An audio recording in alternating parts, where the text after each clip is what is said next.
Verset 5.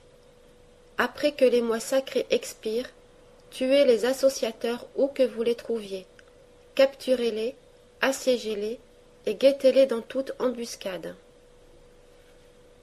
Le texte en arabe. فإذا انسلخ الأشهر الحرم فاقتلوا المشركين حيث وجدتموهم وخذوهم واحصروهم واقعدوا لهم كل مرصاد. Sourate 98, verset 6.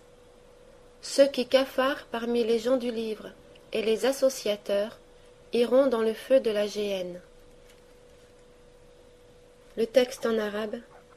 إن الذين كفروا من أهل الكتاب والمشركين في النار جهنم. Selon la tradition nazaréenne, qui est celle du prédicateur, la foi chrétienne est présentée comme un associationnisme.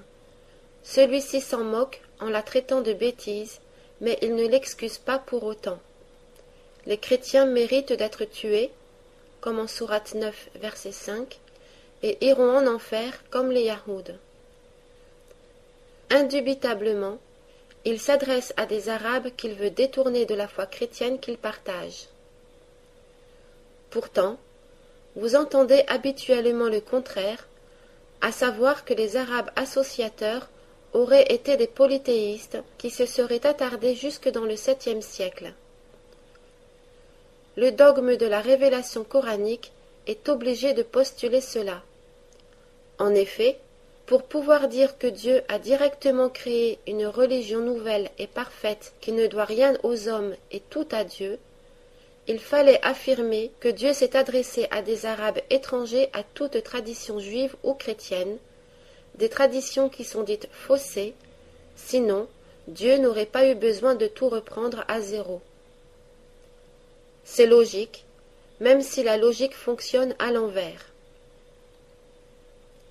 Donc, on dira que Dieu a choisi des Arabes qui en étaient restés aux conceptions religieuses de 6 siècles avant, ce que les musulmans appellent état d'ignorance, al-jahiliya, ou obscurantisme pré-islamique. Cependant, le texte coranique ne dit pas cela. Ceux qui sont traités d'associateurs ne paraissent pas vraiment être des Arabes ignorants. Sourate 43, verset 87. Si tu leur demandes qui les a créés, ils diront très certainement Dieu. Le texte en arabe. Wala in sa'altahum man khalaqahum la yaqulunna Allah. Sourate 6, versets 23 et 24. Ils diront, par Dieu, notre Seigneur, nous n'avons jamais été des associateurs. Vois comment ils mentent à eux-mêmes. Le texte en arabe. قالوا والله ربنا ما كنا مشركين انظر كيف كذبوا على أنفسهم. Voilà des associateurs qui nient associés à Dieu et qui croient au Dieu un. C'est bien contre la foi chrétienne que la polémique est forcenée. Le texte coranique va jusqu'à indiquer à l'avance les réponses qu'il faudra donner aux chrétiens qui refusent d'être traités de trithéistes, puisque c'est de cela qu'ils sont constamment accusés sous le terme d'associateurs, mushrikoun. Le trithéisme, ce serait d'enseigner l'existence de 3 dieux, ce qui, évidemment, n'a aucun fondement du point de vue chrétien. Une polémique caricaturante et aussi élaborée suppose une longue tradition. Cette polémique anti-trinitaire est très présente dans le Coran, voir les sourates 23, versets 86-89, sourate 31, verset 32, sourate 43, verset 84, etc. Sous une forme plus subtile, on voit cette même polémique à l'œuvre en ces 2 versets qui appartiennent à nouveau à la sourate 5. L'astuce consiste à faire condamner la foi chrétienne par Jésus lui-même. Sourate 5, verset 72.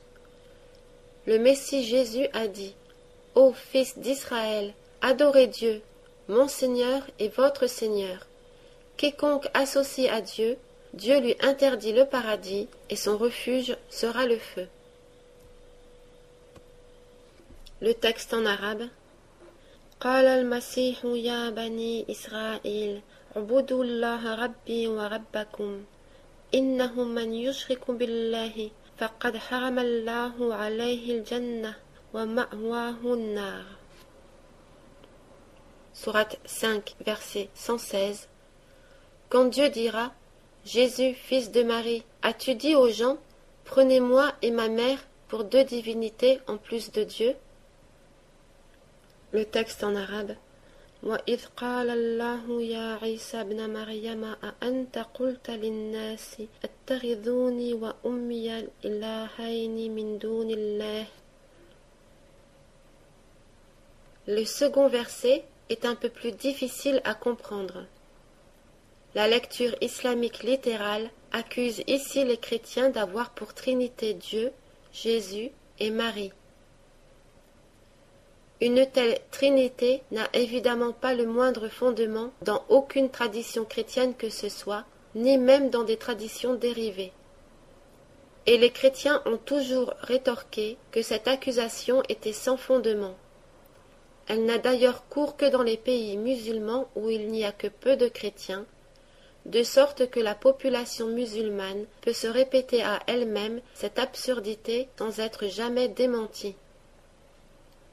Le sens originel de ce verset, certains commentateurs musulmans anciens le savaient encore très bien. Ce n'est pas Marie qui est désignée ici sous le terme de mère. Pour les chrétiens de langue araméenne, le mot esprit est un féminin, ainsi qu'en hébreu. C'est traditionnel chez eux, jusqu'à aujourd'hui, de désigner l'Esprit Saint par l'appellation de mère ou mère de Jésus. Et cette manière de parler était partagée par les chrétiens arabes qui étaient proches d'eux par la culture et dont nombre de tribus avaient été évangélisées par eux. Certaines l'avaient été plus particulièrement par l'église syro-araméenne d'Antioche.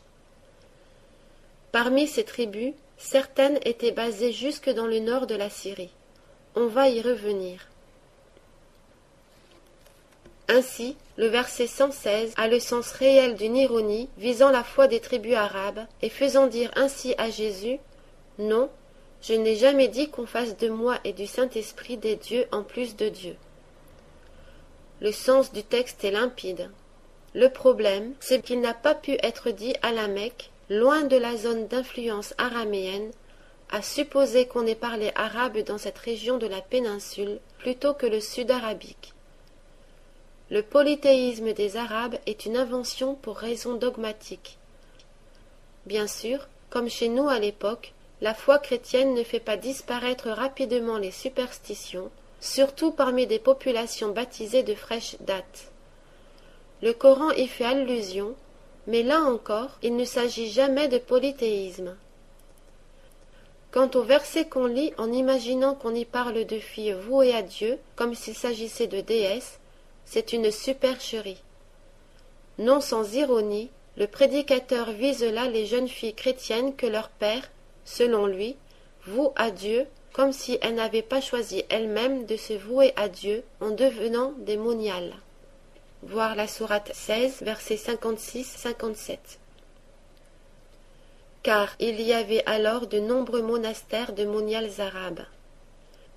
Selon leur idéologie, les Nazaréens ne pouvaient que condamner la vie religieuse féminine. Il reste cependant un verset coranique à regarder. Il est excessivement long et dans sa seconde partie insiste lourdement sur le supposé trithéisme des chrétiens. Or, il s'adresse aux gens du livre. Sourate 4, verset 171.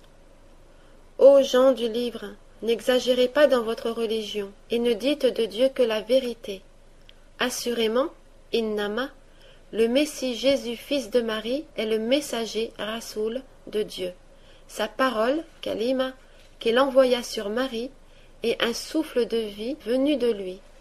Croyez en Dieu et au messager. Le texte en arabe. Ya ahlal kitab la tarlu fi dinikum wa la taqulu ala Allahi illa al-haq. إنما المسيح عيسى ابن مريم رسول الله وكلمته وألقاها إلى مريم وروح منه فآمنوا بالله ورسوله. Si on ne regarde que la première partie du verset 171, qui est déjà longue, on voit qu'elle s'adresse aux Yahoud. L'adverbe innama, contrairement aux usages imposés par la lecture légendologique du texte, ne veut pas dire ne que, comme on le voit dans la phrase précédente où on lit la il la, littéralement, ne dites pas de Dieu sinon la vérité. Innama, comme l'araméen enma, signifie assurément, et tel est le seul sens que peut avoir cet adverbe en pas mal de versets du Coran, sous peine d'absurdité, comme dans la sourate 2, versets 107, 137, 181, 275, sourate 49, verset 10, etc. Ce que le prédicateur fait ici, c'est polémiquer avec des Yahouds en leur enjoignant de croire que le Messie Jésus est vraiment un messager de Dieu comme Moïse et que de plus, il a été conçu de manière miraculeuse en Marie. La sourate 19 prend plus longuement encore la défense de Marie face aux calomnies qui ont été inventées contre elle parmi les Yahouds, comme en témoignent d'ailleurs certains de leurs livres. Voir sourate 19, versets 17 à 34. Mais voici qu'arrive une seconde partie du verset, qui le rend 2 fois plus long que tous les autres versets du passage, et plus long qu'aucun autre de la sourate. Sourate 4, verset 171. Et ne dites pas 3, cessez. Innama, Dieu, est une divinité unique. Gloire à lui. Comment aurait-il un enfant? Pureté à lui. À lui appartient tout ce qui est dans les cieux et sur la terre. Dieu suffit comme protecteur. Le texte en arabe. وَلَا تَقُولُوا ثَلَاثَةً إِنَّمَا اللَّهُ إِلَٰهٌ وَاحِدٌ سُبْحَانَهُ أَنْ يَكُونَ لَهُ وَلَدٌ لَهُ مَا فِي السَّمَاوَاتِ وَمَا فِي الْأَرْضِ وَكَفَى بِاللَّهِ وَكِيلًا. Cette seconde partie ne peut s'adresser qu'aux chrétiens qui, dès lors, apparaissent comme des gens du livre. Et ce sous-verset se garde bien de les traiter d'associateurs, car, dans la légendologie mise au point par l'islam, ce mot doit désormais désigner les mythiques polythéistes de la Mecque. Quant au style, il trahit une suite de petits emprunts à d'autres versets du Coran. En un mot, il s'agit d'un subtil ajout tardif. Une recherche ultérieure permettra sans doute de déterminer s'il est antérieur ou non à l'ajout du verset 7 de la sourate 1. Et ceci termine ce qu'il y avait à dire concernant la manière dont le texte coranique parle réellement des chrétiens ou n'en parle pas. Il reste à voir où donc se situent les lieux de toutes ces polémiques anti-yahoudes et anti-chrétiennes.